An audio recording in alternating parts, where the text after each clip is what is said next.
Bonjour et bienvenue au Baladeur, le podcast branché sur la fréquence festival.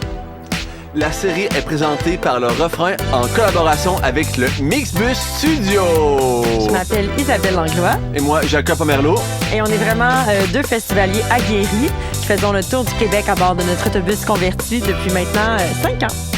Oui. Et aujourd'hui, on se dirige vers l'Estrie et la Montérégie pour découvrir quelques festivals et en connaître un peu plus sur la région.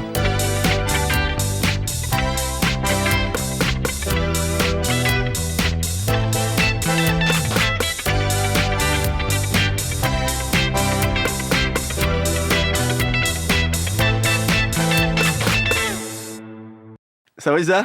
Oui, ça va très bien. T'es plein d'énergie. Ouais, je suis comme rendu à mon 3e, 4e thé, là. Toi? Mais ça paraît... moi, je suis rendue à mon 6e, 7e café. Je pense qu'on commence avec le Festival international de la chanson de Granby. Exact, qui se situe en Montérégie. Montérégie. Puis c'est un festival, comme le nom l'indique, qui est un festival de musique qui est assez vieux, là. Écoutez bien ça, qui existe depuis 1969. L'année de Woodstock. Ouais. pour un festival, c'est considérable, là, pour vrai. Là. Bravo d'avoir tenu la barre pendant aussi longtemps. On s'entend, c'est quand même une institution au Québec. Là. Je pense qu'il y a beaucoup de monde qui sont passés par là depuis tout ce temps. Là. Ça l'a forgé beaucoup de nos artistes. Là, je name drop, là, mais je sais qu'il y a Jean Leloup qui a passé là. Ma mère, quand elle était au cégep, elle a vu de ses yeux, vu Leloup. Oui, parce qu'elle était au cégep. Elle faisait ses études au cégep de Granby. Exact. Puis c'était l'année que Jean Leloup a gagné. Fait que là, sûr, quand on peut le dire, elle le dit. Là. C'est quand même cool. Mais... juste pour dire à quel point que l'importance qu'ils ont dans le panorama culturel québécois. Là. Oui, puis dans les artistes émergents qu'on connaît, puis les artistes qui sont déjà émergés, là, il y en a beaucoup qui mentionnent que le concours, lorsqu'ils ont participé, même s'ils n'ont pas remporté, ça a été formateur pour plein de raisons, parce que c'est là aussi que tu développes ton réseau de contacts, tu apprends à faire des spectacles de manière professionnelle, puis toute la structure autour du festival qui fait que ça soutient ces artistes-là. Donc, si on parle un peu du festival... pour du côté des festivaliers. Cette année, ça dure 10 jours. Oui, mais je pense que le festival, souvent, dure aussi longtemps, 10 jours, parce que là-dedans, il y a le concours, bien entendu, mais il y a beaucoup de vitrines. Fait que c'est le moment de découvrir de nouveaux artistes. Puis, tu sais, il y a le mot international, Jacob. Il n'est pas mis là pour rien. Il y a des artistes... C'est pas pour être big, être gros. Ils prennent juste une personne des États-Unis puis des internationales. Exact. Mais non, il y a du monde vraiment de partout qui viennent y participer, surtout dans les vitrines. Tu vas voir beaucoup de gens qui viennent de l'Europe ou justement du reste de l'Amérique. Puis, côté national, c'est pas juste le Québec qui met en valeur, mais de la francophonie qui est un peu partout aussi au Canada. Fait qu'il y a les vitrines, il y a le concours, puis à côté de ça aussi, il y a des spectacles pour la population à grand déploiement. Comme nous, on a participé... Pour la populace. Pour la plèbe. Non, mais des spectacles extérieurs. Oui. On a participé l'année dernière et c'était très agréable. C'est une belle foule. C'était des gens qui écoutent. Puis parce qu'il y a beaucoup de styles quand même qui y passent. Là. C'est comme tout ce que la francophonie peut offrir, finalement. Le meilleur de la francophonie, quoi. Oui, puis en extérieur, je trouve que c'est ça qui fait encore plus festival. C'est toujours plaisant, les spectacles en salle, mais un gros spectacle extérieur avec un gros stage, puis avoir des milliers de personnes devant, c'est une petite vibe estivale plaisante.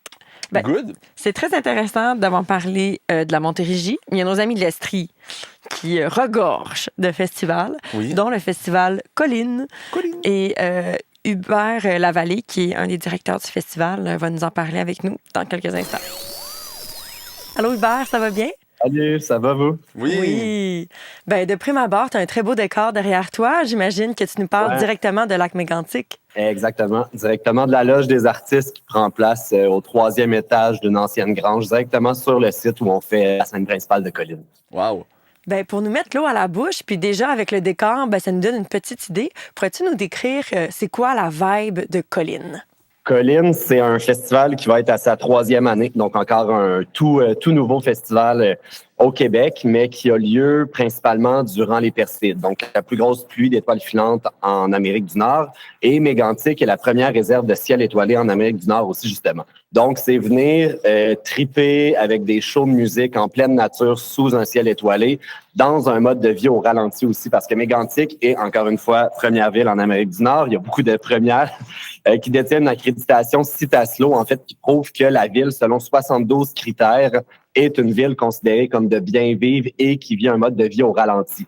Donc, on a voulu jumeler tout ça et faire un événement vraiment tripant, quand même au ralenti, sous le plus beau ciel étoilé qu'on peut voir du Québec. Puis il n'y a pas seulement le ciel étoilé qui est impressionnant à Colline, mais aussi tout le choix des lieux pour les différents spectacles, parce que dans le jour aussi, il y a des spectacles. Veux-tu nous en parler un petit peu, les lieux que vous avez choisis? Exact. Ben, la scène principale, on la monte dans une grande prairie, un champ de 36 acres, vraiment au beau milieu de la nature. Mais on a aussi développé une scène au beau milieu de la forêt pour créer une expérience un peu plus immersive, des conceptions d'éclairage. Et nouveauté cette année, ben, on s'associe avec vous, avec le Mixbus, pour pouvoir faire 3 scènes éphémères sur une rue, fermeture de rue, au bord du lac Mégantic, et un DJ set sous les étoiles au beau milieu de la prairie aussi, après notre gros show de clôture du samedi soir. Fait qu'on se promène un petit peu à travers la ville, mais toujours en apportant la nature à travers tout ça, c'est super important pour nous. Oui, parce qu'il y a un souci quand même d'éco-responsabilité qui est assez important là, chez Colline.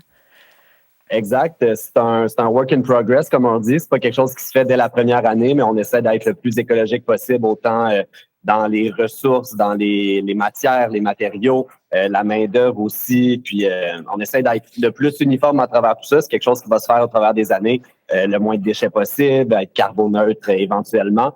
Et on s'associe de partenaires qui ont ces valeurs-là aussi et qui nous aident à avancer à travers ce processus-là. Donc, c'est le fun de pouvoir le faire dès la 3e année, de ne pas attendre à la 10, 15e, puis de tout de suite pouvoir embarquer dans ce mouvement-là. Oui, puis quand on s'allie à la nature comme ça, ben je crois que même du côté des festivaliers, on comprend qu'il faut prendre soin des lieux, qu'il faut respecter l'environnement et tout ça. On dirait que Colline apporte ça de prime abord avec la vision que vous avez pour le festival. Donc ça, ben c'est très louable, là. Félicitations. Merci. Ben, on est chanceux d'avoir aussi une clientèle qui a envie de vivre ça puis qui nous aide à le faire. Il y a personne qui est ici pour venir, comme on dit, mettre le trouble. Tout le monde est extrêmement respectueux de l'environnement. C'est beau à voir les gens trier leurs déchets de façon naturelle. On n'a pas non plus à faire d'énormes offensives. C'est quelque chose qui est devenu de plus en plus naturel. Puis on est super fiers d'avoir cette communauté-là avec nous pour nos événements. Puis là, Hubert, on t'attrape à un bon moment de l'année parce que la programmation est déjà sortie pour Colline. Aimerais-tu nous sortir quelques noms là, pour nous mettre l'eau à la bouche? Ouais, grosse année pour Colline. Positionnement un peu majeur. On devient le festival officiel de Lac Mégantic aussi après 3 ans d'existence. Donc, on a voulu vraiment créer quelque chose à la hauteur des attentes de la communauté et particulièrement aussi dans le cadre des 10 ans de la tragédie ferroviaire. Donc, c'est important de vraiment ficeler notre programmation autour des gens de la communauté. Donc, on commence plus classique le jeudi avec Jean-Michel Blais, party disco le vendredi avec Lisa Leblanc et on clôture avec Daniel Bélanger pour sa première performance à vie à Mégantic. Et à travers tout ça, bien évidemment, on a la sensibilité et on met de l'avant nos coups de cœur plus en musique émergente.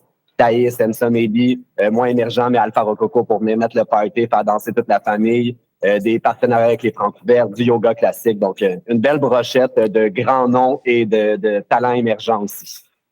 Oui, ben c'est trippant. Là. Il y en a vraiment pour tous les goûts musicaux. Fait que ça aussi, c'est cool de pouvoir faire vivre une fin de semaine qui n'est pas seulement du rock, pas seulement du pop, de pouvoir sortir tous ces moves de danse des différents styles musicaux. C'est ce qu'on veut. Oui. Puis dans le fond, ben, ce que je comprends aussi, côté public, c'est le genre d'artistes qui attirent vraiment de tous les âges. Là. Il ne va pas avoir nécessairement juste des gens dans la vingtaine, mais on peut s'attendre à ce que ça attire des gens d'à peu près partout puis d'à peu près tous les âges. Exact. C'est le but aussi avec Colline de faire un événement rassembleur pour les gens d'ici puis pour les touristes. Et je crois en fait quel artiste rassemble le mieux les 7 à 77 ans, c'est Daniel Bélanger. C'est fou de voir que des enfants tripent dessus autant que des personnes de différentes générations. Mais on veut le faire aussi avec tous les artistes puis créer des beaux combos qui font en sorte que le public qui va venir voir, par exemple, Jean-Michel Blais, ben, va tomber en amour avec Ensa Maybe ou avec Thaïs. Donc, c'est vraiment le but de créer une espèce de cercle à travers tout ça, puis de faire découvrir, puis de faire triper, mais vraiment, il n'y a pas de public cible. C'est une question quand on fait des dépôts de subventions là, qui nous demandent souvent, mais je dis c'est tout le monde, parce que la culture puis les shows, c'est pas obligé d'avoir d'âge. N'importe qui peut pas triper sur n'importe qui. Fait que on essaie d'amener ça. Mhm. C'est ça, justement, c'est le but du rassemblement, c'est de rassembler tout le monde, d'être inclusif, puis après ça, que tout le monde y trouve son compte. Donc, ben, c'est des belles valeurs. Puis, la question qu'on aime beaucoup poser, Jacob et moi, à toutes les personnes qui font partie de l'organisation de festivals, c'est est-ce qu'il y a une anecdote, Hubert, qui décrit bien Colline que tu aimerais nous partager? Ben écoute, je pense que je vais y aller avec la température du moment parce que vous pouvez peut-être entendre qu'il tombe une pluie verglaçante en ce moment. On n'est pas encore arrivé l'été, on a hâte que ça s'en vienne. Le printemps se fait attendre, mais c'est une anecdote qu'on prend aujourd'hui en riant. L'an passé, je l'ai pas ri, mais au début du festival, la première journée de montage de notre scène, au beau milieu d'une prairie en pente comme ça, où tout l'eau va à l'installation principale. Il est tombé le plus grand déluge des 25 dernières années dans la région, 110 mm de pluie en 3 heures. Et on a dû monter notre stage dans la boîte, faire venir 200 panneaux de plywood pour être sûr que personne ne se blesse. C'est pas tant une anecdote, mais c'est quelque chose qui décrit bien la réalité, je pense, des festivals et la réalité d'être un peu fou puis de faire une scène principale de 26 pieds de long au beau milieu d'une prairie qui peut virer en boîte assez facilement. Hey, mais félicitations. Il faut vraiment être une équipe trooper de passer à travers 110 mm de pluie comme ça. Là. Après ça, vous deviez être soudés là, comme du ciment. Vraiment. Puis on est chanceux d'avoir une équipe de techniciens qui, malgré un peu les folies puis les conditions qui sont pas toujours faciles, reviennent d'année en année pour vivre l'expérience. C'est ce que je veux apporter dans tous mes événements, tous mes projets. Tu sais, c'est l'esprit de gang, c'est l'esprit d'équipe. Puis oui, on travaille fort, mais il faut que ça soit le fun à le faire. Puis je pense qu'on réussit bien à date à avoir la réception de nos équipes. Là. Fait que c'est bien trippant. Bon, ben super. Donc, on se met dans la liste ne pas souhaiter de pluie pour Colline cette année. On croise les doigts, absolument. On va sortir nos chapelets. Ben, merci beaucoup, Hubert. Je pense que ça nous donne le goût d'y aller. En tout cas, moi, personnellement, notre hâte de venir vous voir puis de vivre l'expérience à 100%. On se voit cet été. Parfait. Ben, bonne journée. À cet été, bonne journée. Bye-bye. Bye. Bye. Allô, Ziv? Allô? Ça va? Ouais, ça va vous autres? Yes. Contente de te voir. Ouais, content de vous voir. Parce que là, ça va être la 18e là, cet été. Là. Ah C'est complètement fou, ça. Je pense pas Bravo. que c'est si vieux que ça, Shazam. Ouais, Insane, OK. ouais. J'ai commencé, j'étais petit jeune. C'est ça, ben ouais, c'est clair, là. Là, je suis vieux. C'est deux décennies pareil, là. Ouais, ça s'approche, là. Tu sais, Ouais. comme mon ami a posté sur Facebook l'autre jour, il dit mon festival préféré peut boire de l'alcool maintenant. Là. Officiellement, le festival peut boire de son Ça m'a bar. fait rire, là. Ouais, il peut sortir de la bière au DEP. Ouais, c'est ça. On est majoritaire, là, tout d'un coup, là. Cool, ben félicitations. Bonne fête Ah ouais? Ouais, merci. au Shazam. Pourrais-tu nous expliquer, mettons, comme le Shazam, pour toi, c'est quoi? Pour quelqu'un qui connaît. Personne n'a jamais été, mais c'est comme c'est vraiment sur ma bucket list, là. J'ai hâte en maudit d'aller là. Ben, je te dirais, là, Shazam, c'est venu d'inspiration de Carmagnole, originalement. Ouais. Moi, je faisais partie de la gang de Carmagnole quand ils ont produit les 5 premières années de leur festival à Melbourne, qui était pas loin d'ici, quand même, dans les cantons de l'Est. Ouais. Puis là, quand ils ont fait comme faillite la première fois, je te dirais pas faillite, mais quand tu sais, ils ont arrêté de faire le festival en 2005, ils ont comme tout laissé tout leur stock sur le site. C'était un site de Festipunk qu'ils faisaient, dans le fond, dans le temps à Melbourne. Puis ils ont laissé tout le stock là. Puis là, le site s'est fait vendu, puis ils allaient perdre tout le site parce que les nouvelles propriétaires allaient prendre position. Puis moi, j'ai trouvé un 18 roues. J'étais allé avec mon ami Dominique Cyr, qui faisait partie de l'organisation. J'étais allé avec elle, puis une couple d'autres amis, puis on est tous allés prendre tout le stock de Carmagnole qui restait sur le site. Puis c'est comme ça que j'ai pu commencer Shazam Fest chez nous sur la ferme familiale. Parce Wow, que ok. j'ai comme hérité du stock de Carmagnole, tu sais, comme le backdrop. Même la tente qu'on utilise pour le bar, à côté du bar au Shazam, c'est encore la vieille tente de cirque qui vient de Carmagnole. 18 ans plus tard, là. Oh, C'est oui, fou, ok.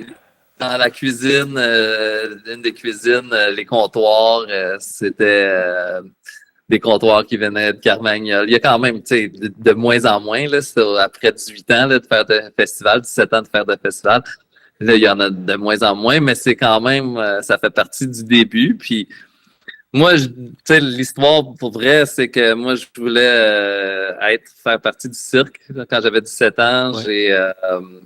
j'ai essayé d'entrer dans l'école du cirque à Montréal. Puis, définitivement, je n'étais pas un athlète et un acrobate d'un jeune âge. D'abord, ça a vraiment fait faillite, mon affaire.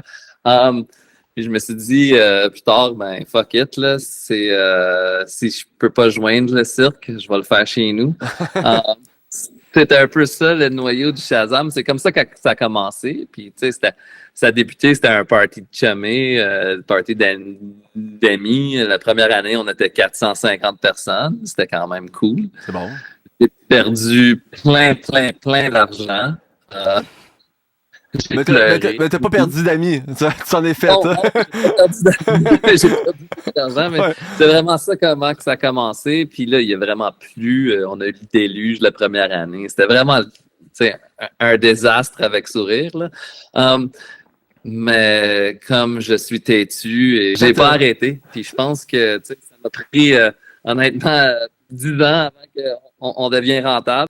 Cool. D'abord, Ben, félicitations pour elle. C'est vraiment cool de voir que le festival comme émerge après tout ce temps, mais tu sais, d'un point de vue extérieur, ça a l'air d'une pas pire bébite, là, le Shazam. Tu sais, comme tu parlais, il y a le côté cirque, c'est un peu mélangé au freak show aussi. oui, puis le burlesque, puis Ouais. le théâtre, puis la poésie. Tu sais, on a déjà eu un slam de poésie dans l'aréna de lutte. On a déjà fait, tu sais, on fait beaucoup d'affaires que. Mais peux-tu nous en parler, justement, des différents trucs comme ça qui émergent, du bouillon de Shazam? Ben, il y a toujours plein d'affaires comme. J'essaie de toujours laisser de la place dans la programmation pour qu'il y ait un mash-up d'affaires qui se passe. Comme la 10e année, j'avais créé un show, un de mes préférés, j'avais engagé un quatuor à cordes classique, expérimental, pour faire la trame sonore pendant la lutte. Tu sais, faire la musique live pendant la lutte. Puis, tu sais, c'était vraiment comme, tout d'un coup, la lutte devenait comme les Looney Tunes, parce que la musique qu'ils faisaient, tu sais, c'était vraiment. Les lutteurs, ils étaient pas trop sûrs, là, mais la foule ont vraiment aimé ça. Mais tu sais, comparé à d'autres années, quand que le monde crie meurtre et crie, tu sais, faut du sang, parce que tu sais, c'est la lutte, le monde, il capote. Puis, tu sais, il y a presque personne qui a fait du bruit parce que c'était tellement surréel. Uh-huh. Tu sais, ça a changé toute la dimension et la façon qu'on perçoit, tu sais, la perception de qu'est-ce qui se passait devant nous. Il y a plein de monde après ce show-là qui aiment pas la lutte, qui sont venus me voir et qui ont dit waouh, ça c'était vraiment un show cool, tu sais, parce que ça venait à. Ben, c'est comme peu probable, là. Je veux dire, ça sort un peu out of nowhere, mais je veux dire, ça qui est fun, puis le genre de truc qui peut émerger justement du Shazam, là, des trucs peu C'était une probables. idée que j'avais pendant 10 ans. Là. Ça m'a pris 10 ans finalement de trouver des musiciens, justement, des musiciens de classiques qui peuvent improviser. Tu sais, c'est pas souvent dans la même veine. Tu sais, souvent, les musiciens classiques sont des interprètes, puis c'est plus carré leurs affaires. Mais tu sais, il y a plein de petites affaires comme ça. Je te dirais, la 5e année de Shazam, on a booké Radio avant qu'ils ont fait fureur. Il y a beaucoup de bands qui ont passé au Shazam qui sont devenus très gros au Québec depuis. Ouais. Ça, c'en est un. Ils ont eu tellement de plaisir. Ils ont joué toutes leurs tunes qu'il y avait dans leur trame. Il n'y avait plus de musique à jouer à la fin de leur set. Il y a un petit kid local, beatboxer, qui est monté sur scène. Il a fait des beatbox, puis ils ont continué le show pendant un moment après. Tu sais, il y a beaucoup de moments comme ça au fil des années. Tu sais, parce qu'on laisse ça arriver. J'essaie vraiment de enlever les barrières entre les artistes et le public.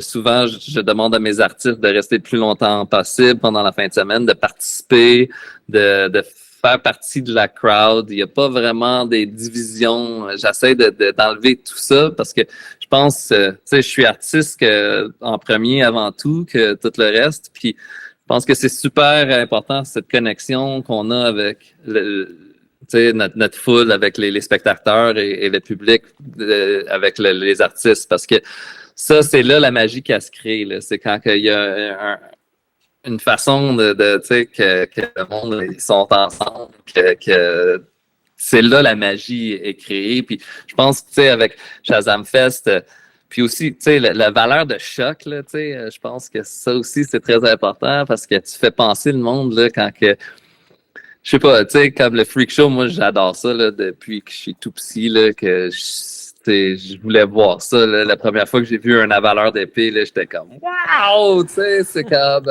ça, c'est venu, je te dirais, Shazam numéro 3, là, quand j'ai rencontré les freaks, là, au final, là, c'est là que j'ai rencontré le crew du Blue Mushroom Sideshow Circus, qu'ils appellent. OK.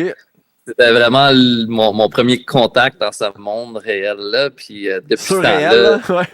surréel, là, oui. C'est vraiment là que j'ai trouvé les contacts en Amérique du Nord avec tout ce monde-là. Puis de plus en plus, il y a comme une scène. Qui se développe au Québec, là, ouais. Ouais, mais il y a aussi une historique de ça au Québec. Tu sais, les freaks puis le freak show au Québec, là, ça date des 1900, début des 1900, jusqu'au parc Belmont qui, dans les années 50 encore, fonctionnait à Montréal. D'abord, il y a comme une grande histoire qu'on connaît pas dans la province, mais qui est là, qui existe. Puis, tu sais, c'est comme une continuation, moi, je pense, qui est vraiment cool. Puis, tu sais, en choquant le monde, des fois aussi, tu peux passer des petits mots subtils, politiques, idées de c'est clair. Puis en événement, c'est qu'une place. Tu choques le monde, puis là, t'étapes avec quelque chose de progressif ou des idées qui sortent de l'ordinaire un peu, sont plus ouverts parce qu'ils sont comme émerveillés par l'affaire. Puis c'est ça, tu sais. Puis je trouve, tu sais, c'est un aspect vraiment important au festival parce que tu sais, Shazam, c'est pas juste un festival de musique, c'est un festival d'art. Puis on s'entend que dans nos sociétés, comme il manque de place où est-ce que tu peux juste comme échanger des idées, puis tu sais, quand est-ce qu'on peut refaire le monde à, je veux dire, comme le festival, comme quand il y a plein de monde qui se rassemble au même endroit, que là tu peux échanger, tu as un moment comme de recul dans ta vie plus routinière, puis de comme ça t'ouvre plein de portes, là, d'esprit. Là. Comme on a parlé avec les artistes, c'est l'idée de. Il n'y a personne qui retourne chez eux le soir après avoir vu le spectacle de 8 à 9. Tu sais, là, c'est une fin de semaine où tout est possible, tout le monde est ensemble dans le même bain. C'est ça qui est trippant de ce genre d'événement-là. Shazam, c'est ça, c'est un mot magique. Hein? Tout est possible quand tu dis Shazam. Ça vient de ça. Ouais.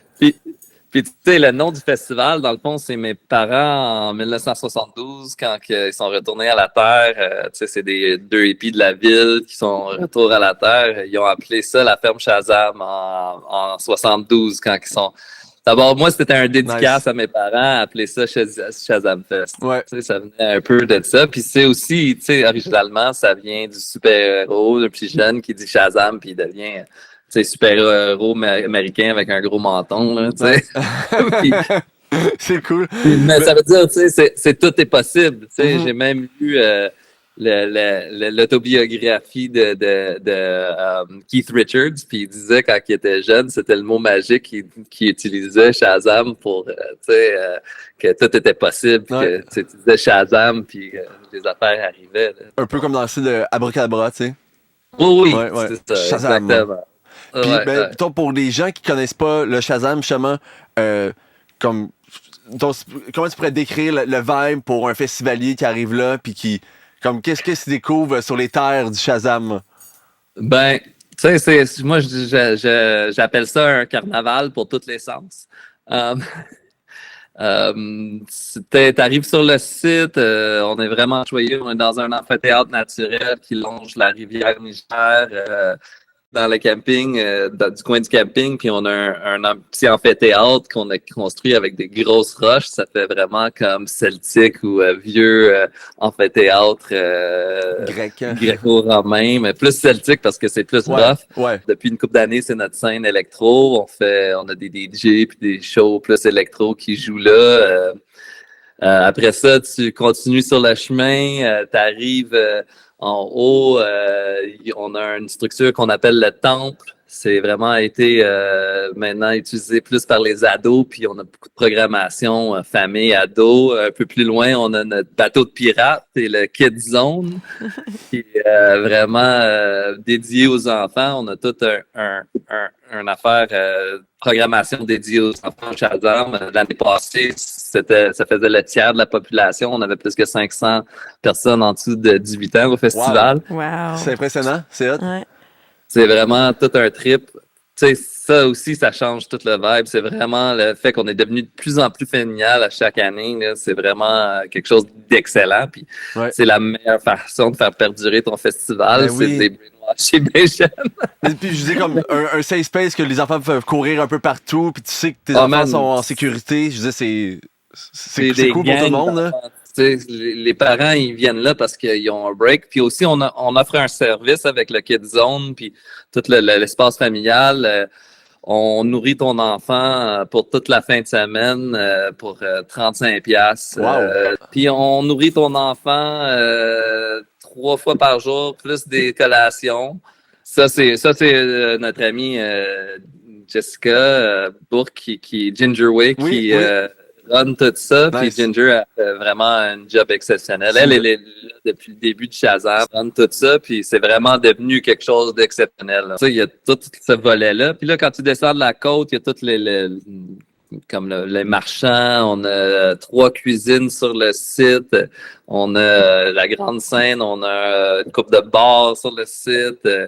Il y a vraiment, puis la rivière qui fait partie intégrale du site, là, c'est juste en arrière de la scène principale. D'abord, tu peux chiller dans la rivière souvent en juillet, il fait bien chaud, c'est bien beau. Écouter spectacle dans la rivière, c'est cool ça. Puis, tu sais, c'est un mélange de musique, là, tu peux avoir des shows de punk autant que la musique du monde, du rock and roll. Cette année, notre gros point, on fait une parade de mode le samedi soir. On a notre ami qui a un kiosque de linge au Shazam qui habille le monde depuis toujours, puis les artistes. Puis Christy, puis elle va habiller le monde. Puis aussi, on a le closet d'Alibaba qui vient. Le monde du festival, qui font le show pour le monde du festival. Je trouve ça cool. Aussi, là, on s'auto-anime. Ça. Oui, mais la participation, pour que ce soit pas juste on a passif, des artistes actif, là, ouais, c'est comme tout le monde est dans l'action puis participe au truc. Je pense que ça va être un autre moment excellent au Shazam, là, parce que ça donne le goût d'y aller. Ben, Charles, peut-être pour finir avec ça, pourrais-tu nous rappeler les dates du Shazam et où, quand, quoi, comment? Puis, oui, nous autres, on est situé proche de Quaticook. On est dans la MRC de Quaticook à Barnston West. Sur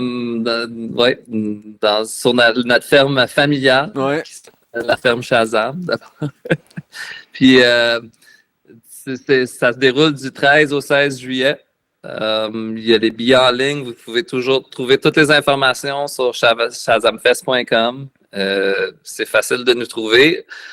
Aussi, cette année, on fait un 2e festival sur le même site. On organise Triskel aussi. C'est un nouveau projet depuis l'année passée qu'on fait en coproduction avec le directeur artistique puis le fondateur de Triskel, Sébastien Gaumont. Puis ça aussi, ça se passe... Ça, c'est plus musique électronique et musique variée, de musique live quand même. On a 2 scènes, c'est un autre concept. Puis on habille le terrain pour que ça se ressemble pas au Shazam du tout. C'est vraiment notre but cette année, là. D'abord, ça se passe du 2 au 4 juin cette année aussi, au même endroit. Puis sur eux autres, tu peux tout voir ça sur triskelfestival.com. Toutes les informations sont là. Ou tu peux nous trouver sur tous les médias sociaux, Facebook, Instagram, tout ça, là. Incroyable. Ben, merci beaucoup, Ziv. Ben, ça fait vraiment plaisir. Trop cool. Ben, merci beaucoup, c'est vraiment gentil. Fait que, on se dit à bientôt. Alors, Isabelle, c'est déjà la fin. Déjà la fin. Déjà la fin. Merci d'avoir écouté. Pour en savoir un peu plus sur les différents événements qui vont avoir lieu dans ces 2 belles régions, c'est-à-dire l'Estrie et la Montérégie, on vous laisse avec le baladeur qui va vous nommer les événements qui auront lieu sur ce territoire. Alors, bonne journée et à la prochaine. À la prochaine. Que le soleil soit parmi vous.